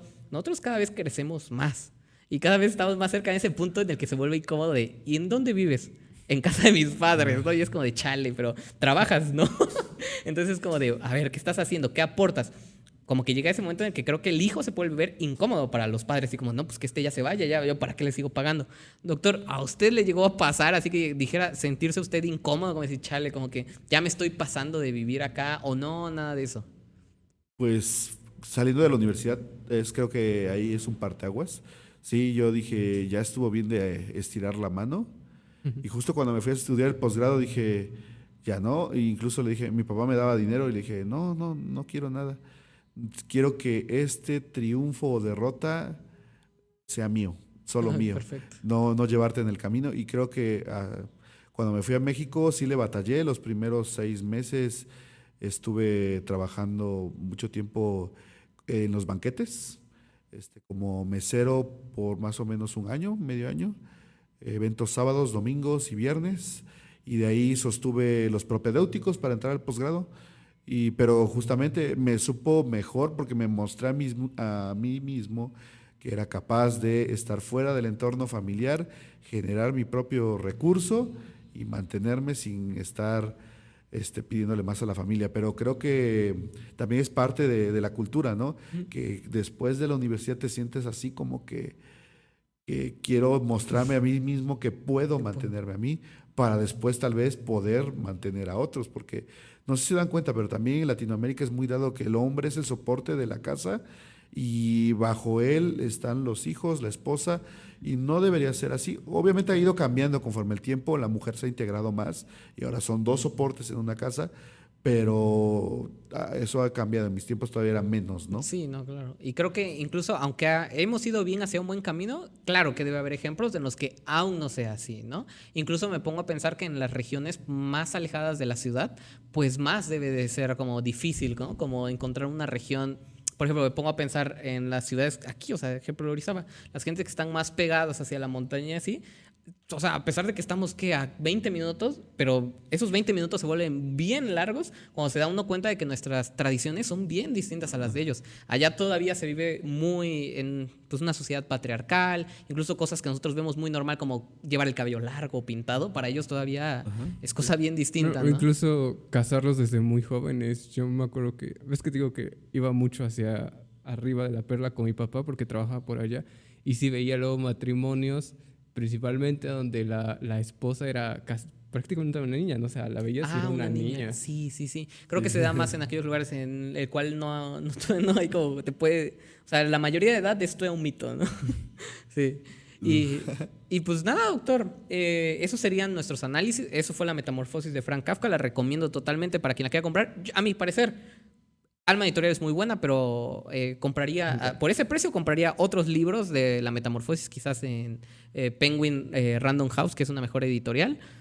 Mejor ahorrense ese dinero y compren otra versión de Kafka. Es muy barato, a mi Pero es parecer. pasta dura, ¿no? Y Es pasta ilustrado. Ilustrado y pasta dura, no, sin duda. Para mí, me parece quien tenga el dinero, se lo recomiendo, compro. Y quien no, pues puede encontrarlo más Si barato. lo quieres ¿no? coleccionar, tal vez, y toda la colección ilustrada Sí. debe estar muy padre, ¿no? Sí, toda la colección ilustrada está súper amplia. Yo la quiero conseguir, pero ahí se me va a ir toda la beca que me da con así. Sí, y hasta por estética. Poco a poco, ¿no? Poco a poco. Y hasta por estética. Sí, o sabe sea, mucho. mucha gente dice, ¿cómo vas a comprar un libro por estética? Pero pues aún así, yo he visto muchos libros de esa De editorial. La Metamorfosis. De, No sé Alma. si- de Alma. Bueno, supongo Y que ya sí, dieron la Divina Comedia, ¿no? Ya. Yo, para que me entrara, tuve que hacerlo en la versión ilustrada porque no me entraba cuando la quería yo leer en una versión normal, ¿no? Y justo la versión que tengo de la Divina Comedia es de Mirlo Editorial y está dividida en Infierno, Purgatorio y Paraíso. Y es ilustrada igual. Y está muy padre ilustrada. Y bueno, no solo me entró a mí por lo ilustrado, sino porque esa versión que yo compré tiene notas al pie de página que te dice así, no sé, mencionaba Dante tal persona y ahí te salía una nota de esta persona fue sacerdote en el 1500, tal, Aparte, o sea, te daba con contexto. referencia y contexto. Exacto, daba contexto y referencia. Entonces eso ayuda un Una montón. versión aumentada, corregida e ilustrada. E ilustrada, sí, esa sí se la recomiendo, muy barata, de hecho, en Mirlo Editorial. Sí, Están como en esa 100, está bien. 150 cada uno, obviamente. Pero a veces le fallan a las traducciones. Sí, esa no, porque está muy bien traducida, pero Mirlo Editorial, pero yo por las ser he barato, falla a veces.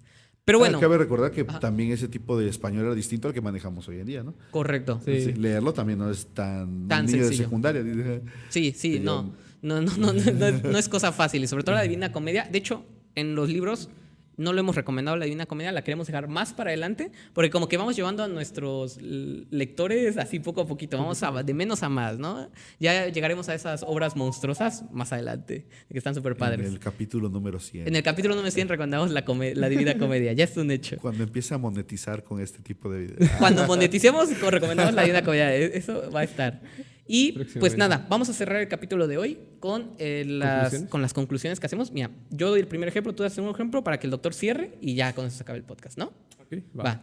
Doctores, que tenemos, para cerrar el podcast damos conclusiones. ¿Cuáles son mis conclusiones? Bueno, para empezar, me sorprende lo parecido que MOF es a TOS y a OS y que hayamos podido encontrar palabras similares a MOF porque no creí que fuéramos a encontrarlas. Eco. Segundo, las similitudes que uno va encontrando, que es así, como en biología tenemos como que la terapia génica, muy bien, pero pues incosteable, entonces ¿de qué te sirve? Eso es en todas las áreas de la ciencia, o sea, descubres algo muy bien, pero pues si eso vas, ahora sí que si el caldo sale más caro que las albóndigas, las habas o el pollo, O la gallina. pues ¿qué sentido tiene, no? Y también, justo, me quedo con las palabras del doctor Raúl de no juzgar quizás a un investigador por cuántos artículos tiene, por su factor de impacto, sino a veces hay temas sociales más importantes, ¿no? De que si ese investigador, qué tanto ha llegado a su comunidad estudiantil, qué tanto aporta a su universidad o qué tanto ha aportado a la comunidad científica en general. A veces son cosas que no se pueden medir con un número, ¿no? O sea, son cosas muy subjetivas y ponerle un número a cada investigador, pues es muy difícil como para que tú bases tu interpretación o juzgar a los investigadores por un número, ¿no? Entonces yo me quedo con esas conclusiones y La Metamorfosis muy buena, compren la más barata. Ok, pues de mi parte y como para recordar, es una gran idea, o sea, en este punto de juntar la nanotecnología, toda la química inorgánica, en este caso el estudio de las MOF, todo en la parte biológica, porque al final de cuentas son ciencias. Nosotros como seres orgánicos estamos hechos de elementos químicos y pues de alguna forma vamos a funcionar igual en algunas cosas, ¿no? Como decíamos en un video de, no sé por qué la gente dice, relaciona lo químico con lo malo, al final de cuentas todos estamos hechos de sustancias químicas, ¿no? Correcto. Porque, bueno, es que a lo mejor el otro no sepa, pero es la típica que dicen, de, no comas eso, es que está lleno de químicos. Es como, Todo está y lleno es de como, químicos. pues, ¿qué quieres comer? Todo ¿no? es moléculas. Y bueno, doctor, ¿cuáles serían sus conclusiones sobre el podcast? Bueno, nada más rescatando un poquito la última idea, yo veo el mundo como una Matrix, así como la película, pero para mí veo átomos, moléculas por todos lados. Exacto. Depende de la disciplina donde hayas estudiado, Claro. ¿no?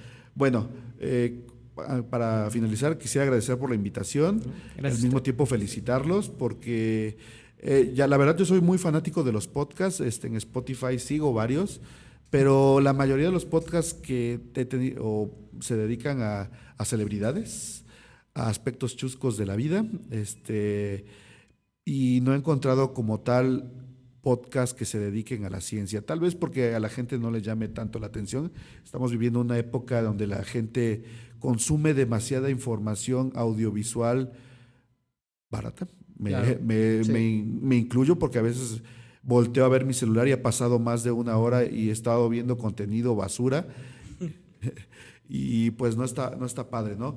Entonces es para mí encontrar a jóvenes como ustedes que están buscando acercar un poco más la ciencia a la comunidad estudiantil y al sector público, pues está muy padre, ¿no? Espero que se sumen a su iniciativa otros jóvenes de otras universidades del país, nos muestren a sus investigadores, muestren los proyectos que se están haciendo en sus universidades y, ¿por qué no?, que este material pueda ser consumible por todo el público en general, que únicamente no se den cuenta que está presente el Mediometro, la Yerimoa y todas esas personas que ganan la millonada por contenido Muchísimo. basura, perdón No, si claro. alguna vez me oyen, pero que hay personas que también, como ustedes y como los demás estudiantes, como mis demás colegas, que intentamos de hacer de este mundo un lugar mejor a través de ciencia, tecnología, educación. Entonces, gracias por la invitación y motivarlos a que sigan invitando más gente de aquí de la facultad y, ¿por qué no?, en un futuro, si la proyección lo permite, gente de otras universidades, de otros estados y, ¿por qué no?, practicar el inglés de otros países. Claro. Sí, sí. Por ahí pueden irse a algún congreso internacional, hay muchos en el país, en sus áreas, en mi área, y por ahí decirle a un investigador, oye, te invito a mi podcast, lo podemos hacer incluso no sé, en la recepción de un hotel, Sí. ahí en la sala de un hotel, y ¿por qué no? supuesto. A veces son imposible, pero hay veces que vienen premios Nobel a nuestro país y nadie los entrevista, ¿no? Sí. Sí, entonces hay que acercar la ciencia a los más jóvenes, ¿no? Gracias, y esa es mi conclusión, ¿no? Vale, no, muchísimas gracias a usted, doctor, por la invitación. Y pues nada, ese sería todo por el podcast de hoy, ¿no, Raymond? Con eso nos despedimos. Recuerden que la ciencia está en todos lados y que con unos cuantos años avanza demasiado todo lo que ya se sabe. Correcto. Pues con eso nos estamos viendo. Hasta luego. Bye. Luego,